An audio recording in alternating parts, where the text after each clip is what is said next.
예, 안녕하세요. IoT 전략연구소의 김학용입니다. 이번 시간에는 지난 1월 초에 개최된 CES 2024에 대한 간단한 리뷰를 진행하도록 하겠습니다. CES에 대해서는 다 아시리라고 생각을 합니다. 그래서 소개는 넘어가도록 하겠고요. 일단 규모만 좀 보면은요, 올해는 한 4,300여 기업, 그 다음에 13만 5천여 명이 참가를 했다라고 하는데, 코로나가 터지기 전인 2020년 4,500개 기업 18만 명에 거의 육박하는 그런 규모로 전시회가 펼쳐졌습니다. 거의 회복이 됐다, 그렇게 보시면 되겠죠. 이번 CES의 슬로건은 All Together All On, 혹은 줄여서 그냥 All On이라고 하는데요. 이 뜻은 다 함께라는 뜻입니다. 그래서 이제 그 CES는 다 함께 혹은 다양한 기술들을 통해서 우리 인류가 직면한 그런 문제들을 좀 한번 해결해 보자, 그런 의미도 있고요. 그 다음에 All On이라는 것은 항상 디바이스가 켜져 있어야 된다, 그리고 그 안에는 인공지능이 들어가 있어야 된다라는 그런 기술적인 측면도 있다라는 걸 말씀드리도록 하겠습니다. 여기 보면 이런 그 이미지들이 많이 있는데, 느낌상 생성형 인공지능이 만든 그런 이미지가 아닐까 하는 생각이 듭니다. 이번 그 CES 2024의 주요 키워드는 기관에 따라서 이렇게 8개, 11개, 6개 이렇게 뽑고 있는데요. 저는 10가지로 한번 뽑아봤습니다. 다른 그 키워드들을 보면은요, 그냥 맥락이 없습니다. 그냥 많이 보이는 것들을 중심으로 좀 뽑았는데, 저는 맥락을 좀 잡아서 설명을 드리도록 하겠습니다. 먼저 AI가 가장 그 핵심적인 키워드, 트렌드였다는 것은 다들 공감하실 거고요. 이런 AI가 스마트폰이나 가전뿐만이 아니라 자동차 쪽으로 이렇게 무게중심을 쏟고 있다는 겁니다. 그래서 주요 칩 제조사들이 자동차 분야를 갖고요. 그렇게 되니까 어떻게 되겠습니까? 자동차가 스마트폰이 됩니다. 자동차가 스마트폰이 되니까 소프트웨어로 자동차의 기능을 정의하게 되는 이제 SDV라든지 PBV 같은 키워드들이 이번에 뜨게 됐고요. 자동차가 컴퓨터가 되니까 차 안에서 컴퓨터를 쓸 때 스마트폰을 만지는 대신에 그냥 자동차를 이용하게 됩니다. 특정한 공간에서 컴퓨팅을 이용한다라는 이제 스페이셜 컴퓨팅이 주목을 받게 됐고요. 이 개념에 사실 이제 애플도 비전 프로를 발표를 했잖아요. 그런 것들을 더 잘 쓰려면은 이렇게 제스처 인식을 할 수도 있겠지만 웨어러블 디바이스가 많이 필요합니다. 그래서 웨어러블 디바이스가 많이 나왔고, 또 집안에서는 홈 서비스 로봇이 웨어러블 디바이스를 대신을 해줄 것이다, 그런 생각을 해볼 수가 있습니다. 그리고 이런 기술들이 이제 나이가 드신 분들, 우리 실버를 생각할 수도 있는데 50대 이상의 나이가 드신 분들이 이런 디지털 기술을 더 쉽게 하는 에이지 테크 기술들이 또 주목을 받았습니다. 나머지 ESG하고 서스테너빌리티는 일반적인 얘기고요. 요번에 한 4년 만에 중국이 다시 한번 강세를 보였고, 우리나라 역시 강세를 보였는데 왠지 중국과는 좀 다른 느낌의 그런 강세가 아니었나 하는 생각이 들어서 9번, 10번을 잡아봤습니다. 이런 이야기들은 오늘은 그냥 간단하게 키워드만 짚고 넘어가고요. 개별적으로는 제가 한 꼭지씩 따로 영상을 만들어서 올리도록 하겠습니다. 작년 한 해는 챗GPT가 나온 다음에 AI 모델에서부터 해서 어떤 데이터를 가지고 학습을 했냐, 얘네들을 처리하려면 어떤 컴퓨팅 파워가 필요하냐, 그래서 엔비디아가 주목을 받았고요. 그리고 이제 일부 가전, 그 다음에 그 휴메인의 AI 핀 같은 인공지능이 탑재된 디바이스들이 등장을 하기 시작을 했습니다. 하지만 이번에 CES에서는 이런 인공지능 기술이 개별 디바이스뿐만이 아니라 다양한 산업 분야, 뷰티, 푸드, 헬스, 그 리테일, 별의 별 분야의 인공지능이 다 적용되는 AI 에브리웨어의 모습을 보여줬고요. 그런 기술들을 누구나 다 쉽게 쓸 수 있도록 하는 AI for All의 관점에서 AI 기술이 소개가 됐다, 그렇게 말씀을 드릴 수 있고요. 이와 관련해서 그 CES에 참가한 기업들은 대략 이 정도가 되겠습니다. AI 모델에 대해서 소개한 기업이 구글, 마이크로소프트, 아마존, 삼성, LG 이 정도 되겠고요. 컴퓨팅 파워 기업들이 상당히 많이 나왔고, 이런 것들을 이용하는 디바이스 기업, 그 다음에 이제 서비스 기업들이 있는데, 이거는 제가 정리한 일부에 불과할 거고요. 이거보다 훨씬 더 많은 기업들이 AI와 관련된 전시를 했다라고 말씀드릴 수가 있습니다. 이제 특히 주목할 만한 거는 이 자동차에서 생성형 인공지능, 이제 LLM이라고 하는데요. 대규모 언어 모델, 이걸 지원하는 이야기들이 좀 많이 나왔습니다. 대표적인 게 아마존 오토모티브에 전시된 BMW 자동차, 그다음에 폭스바겐, 뭐 벤츠, 뭐 그런 것들이 대표적이었죠. 그리고 이제 로레알 같은 뷰티 기업에서도요. 이제 뷰티 지니어스라고 하는 생성형 인공지능이 탑재된 스마트폰 앱을 발표를 했습니다. 그래서 음성으로 저 뷰티 지니어스하고 자연스럽게 대화를 하면서 미용에 관한 조언을 들을 수 있는 그런 서비스를 발표를 했고요. 그 다음에 이제 디바이스 중에는 웨어러블 디바이스, 반지인데요. 이 반지에 음성 인식할 수 있는 기능을 집어넣어서 사실 그냥 마이크만 있고 블루투스로 스마트폰하고 연결되는 거죠. 그래서 음성으로 이제 질문을 하게 되면은 이제 답변을 들려주는 뭐 그런 서비스들, 장치들이 좀 많이 나왔고 홈 서비스로도 같은 관점에서 보시면 되겠습니다. 하지만 이 CES에서 가장 주목을 끈 제품은 누가 뭐래도 아마 요 레빗 R1이라고 한 제품일 텐데요. 얘도 뭐 다른 제품들이랑 별반 차이가 없습니다. 차이가 있다라면 여기 디스플레이가 있고 여기 이제 카메라가 있고 이제 또 마이크도 있는 거죠. 그래서 얘가 블루투스로 핸드폰하고 연결해서 뭐 질문을 하면은 그에 맞는 답변을 제공해주는 그런 제품인데 개인적으로는 뭐 가격이 $199 이거 굉장히 매력적이라서 지금 완전히 이제 1차 초도 물량은 품절이 됐고 2차 접수를 받고 있다라고 하는데 아마 서비스하는 과정에서 이제 약간 사기성이 좀 드러나지 않을까 하는 그런 생각이 듭니다. 다음으로 이제 저런 그 스마트 기기들의 주로 들어가던 인공지능 칩셋들이 이제 자동차 쪽에 많이 포커싱을 하고 있는데 대표적인 게 이제 퀄컴이죠. 퀄컴은 이미 몇 년 전부터 모빌리티 부스에서 이제 전시를 열었고요. 그 다음에 개인들은 그러니까 개인들한테 전시 공간을 열지 않고 기업 관계자들만 부스로 이제 초청을 해서 전시를 진행을 하고 있습니다. 그리고 또 특이했던 점은 NXP라는 회사가 있는데요. 작년까지는 이제 스마트홈 쪽 그쪽에서 전시를 하던 기업인데 올해는 이제 자동차 쪽, 모빌리티 쪽으로 넘어가서 역시 이제 예약제로 전시관을 운영을 했다. 그래서 저도 사실은 전시를 볼 수가 없었습니다.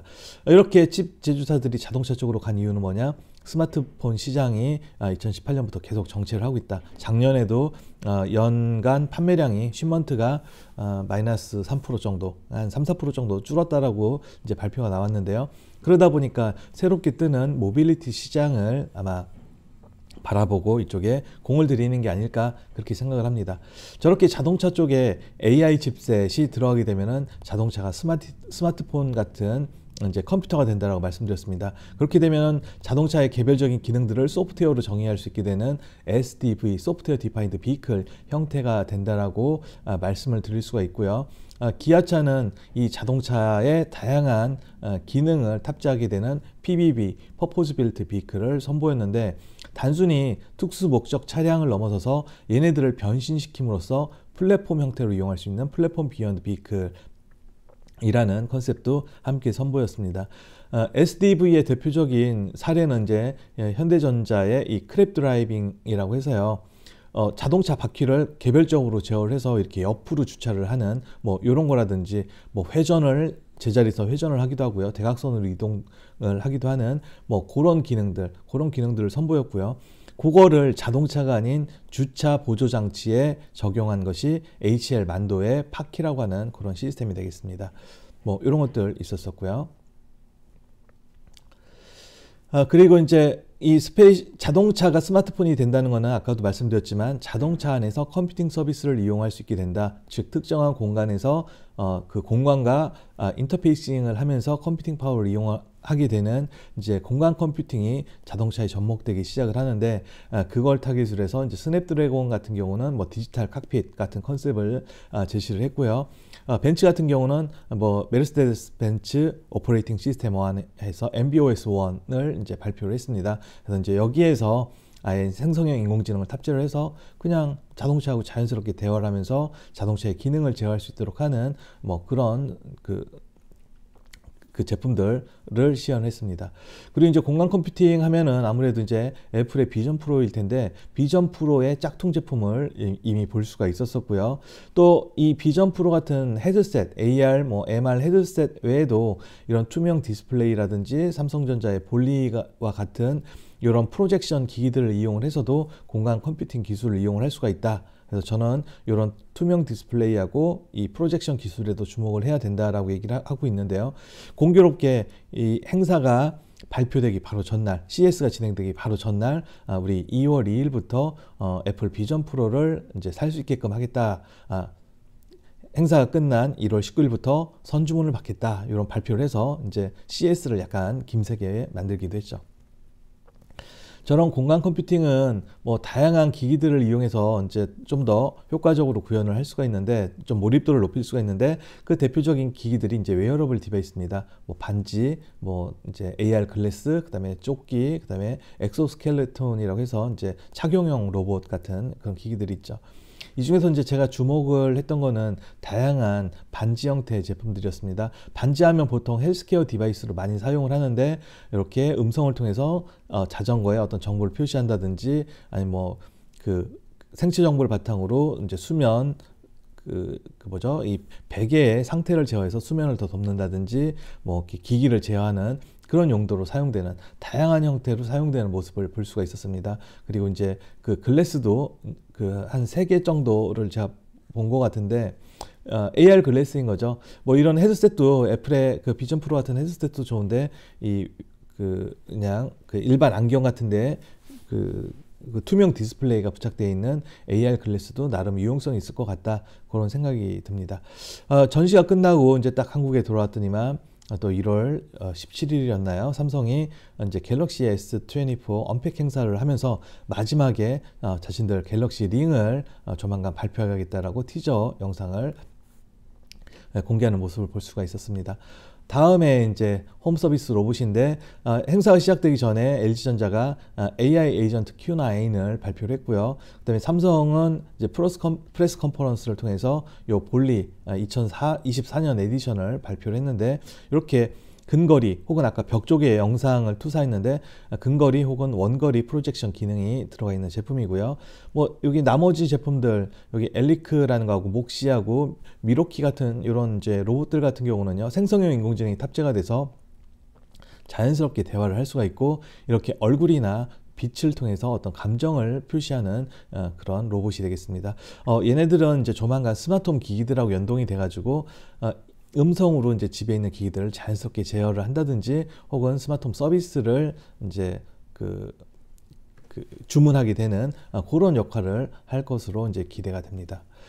다음으로 이제 이런 기기들은, 저런 기술들, 뭐 이렇게 특히 이제 공간 컴퓨팅 기술이 발달이 되면은 가장 좋은 분들이 어떤 분들이냐, 나이가 들어서 디지털 기기를 이용하는데 어려움이 있는 분들입니다. 특히 어떤 질병이 있다거나 어떤 움직임에 어려움이 있는 그런 분들이 가장 도움을 많이 받을 것 같은데, 그런 그 분야, 응용 분야를 에이지테크라고 합니다.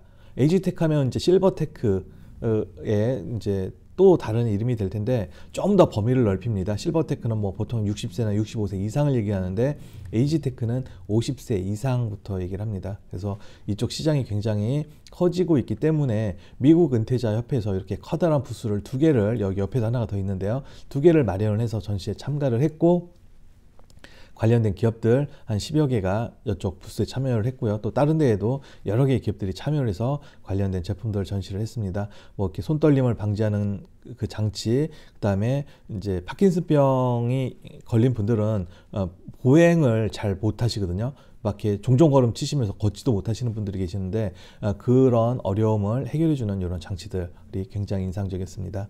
다음으로 뭐 ESG하고 서스테이너빌리티는 너무 다양한 형태로 이제 등장을 했는데요. 현대차는 그 폐플라스틱을 수소로 변환시키는 기술을 전시를 했고요. 그다음에 이제 SK는 7개 그룹사가 이제 그 환경 문제가 해결된 미래의 모습, 행복한 미래의 모습을 놀이공원에 이제 비유해서 전시를 해가지고 크게 주목을 끌었고요. 뭐 캐터필러나 현대중공업, 존디어 같은 중장비 기업들도 우리 환경을 위해서 이제 신재생 에너지, 뭐 태양광 발전을 이용한다든지, 뭐 물 사용량을 최소화시킨다든지, 그런 다양한 솔루션들을 보였고요. 그다음에 뭐 어디죠? 저희 로레알 같은 경우는 이런 합타라고 해가지고 손떨림이 있는 분들이 립스틱을 편안하게 바를 수 있도록 하는 장치, 그 다음에 미용실에서 사용하는 그 샤워기 꼭지, 물을 더 작은 물방울로 분해를 해서 이제 살수를 하게 되면은 물 사용량을 한 70% 가까이 줄일 수가 있다고 합니다. 그만큼 이제 물 절약하는 거. 그다음에 오른쪽에 이제 미드바르라는 국내 이제 스타트업인데요.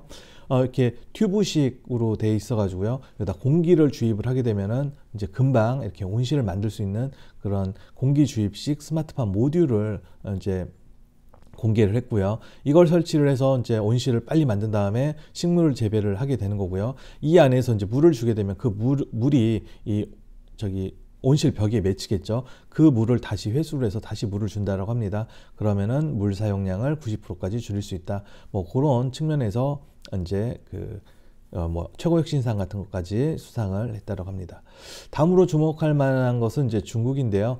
중국이 한 1,100개 정도 기업이 참가를 해가지고 이제 미국보다 약간 적은 두 번째 참가 국가가 됐습니다. 근데 이제 제가 돌아다니면서 기업들을 만나보니까 미국 기업으로 참가를 했는데 보니까 대부분 다 창업자들은 다 중국 사람들이더라고요. 중국에서 어떤 사업을 전개하는 게 대중 제재 때문에 너무 어렵다 보니까 아예 본사를 미국으로 옮긴 겁니다. 그래서 이제 많이 참가를 했고요. 뭐 그렇지 않더라도 이제 그 LVCC의 웨스트게이트는 거의 다 중국 기업이었고요. 그 다음에 베네시안 엑스포 2층에 있는 이곳도 여기 액세서리 거의 중국 기업이었고, 스마트홈 쪽도 중국 기업이 상당히 많았고요. 라이프스타일 쪽에도 중국 기업들이 많았습니다. 이렇게 상당한 기업들이 미국 시장을 두드리는 그런 적극적인 모습을 좀 볼 수 있었습니다. 반면에 우리나라 기업들 같은 경우는 굉장히 항상 베네시안 가면 이렇게 코리아라는 이런 플랜카드도 붙어 있고 해서 기분이 좋습니다. 그리고 실제로 메인 부스, 자동차도 그렇고요, 가전도 그렇고 메인 기업들은 다 한국 기업입니다. 그래서 항상 가면은 정말 국뽕이 차오르는데요. 실제로 많은 기업들이 참가를 하고 있습니다. 근데 요번에 놀랍게도 많은 기업들이 참가를 한 거죠. 작년에 600개의 기업이 참가를 했는데 이번에 772개, 대략 한 29% 정도, 29.1% 정도가 더 증가한 기업이 참가를 했는데, 너무 많은 기업들이 국가 규모나 어떤 역량에 비해서 너무 많은 기업들이 참가하는 그런 느낌이 좀 듭니다. 물론 여기 혁신상을 수상하는 비율을 보면은 전체 혁신상이 한 340, 50개 정도 되는데 그 중에 143개를 우리나라 기업이 이제 차지했다고 합니다. 한 40% 정도, 42% 정도를 우리나라 기업이 가져왔기 때문에 그냥 허투루 나가는 건 아니다, 그런 느낌도 들고요. 또 특히 우리나라가 수상한 혁신상 중에서 82.5%가 중소 스타트업이 이제 수상한 거라서 야, 나름 기술력 있는 기업들이 나갔다, 그렇게 생각도 드는데, 이게 보면은요, 이제 코트라 같은 데에서 혁신상을 이제 수상할 수 있도록 컨설팅을 해줍니다. 그러다 보니까 솔루션이 좀 약간 허접하더라도 제안서 잘 써가지고 그 상을 수상하는 그런 기업들도 사실 상당히 많습니다. 보면 이런 게 왜 탔지 하는 그런 제품들도 있을 정도였고요. 또 다른 나라 기업들은 이렇게 좋은 게 혁신상도 못 탔어? 그런 것들도 좀 있습니다.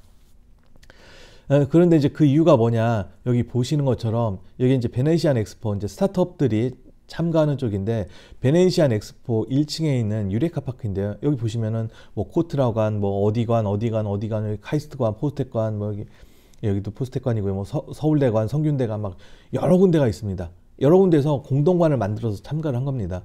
그러니까 이 공동관에 참여할 기업들을 모아서 가게 되는데, 이제 그 중에는 조금 역량이 딸리는 기업들도 있는 거죠. 기술 개발도 안 돼 있고 그냥 컨셉만 있는 기업들도 다수 참가를 했고요. 그러다 보니까 이게 여긴 다 완전히 한국인 천지인 거죠. 물론 관람객도 대부분이 한국인, 제가 봤을 때 한 50% 이상이 한국인이었던 것 같습니다. 외국인들이 뭔가 기술을 좀 찾고 투자를 하려고 딱 가더라도 너무 중구난방으로 흩어져 있어가지고 기업을 만나보기가 어려운 거예요. 근데 반면에 이쪽에 아래 보면 이제 빨간색으로 표시한 거는 프랑스의 라 프랑스테크라는 그런 이제 프랑스 공동관인데, 여기는 굉장히 체계적으로 돼 있잖아요. 다 모여 있고요. 섹션별로 어떤 기술 이런 식으로 구분이 돼 있습니다.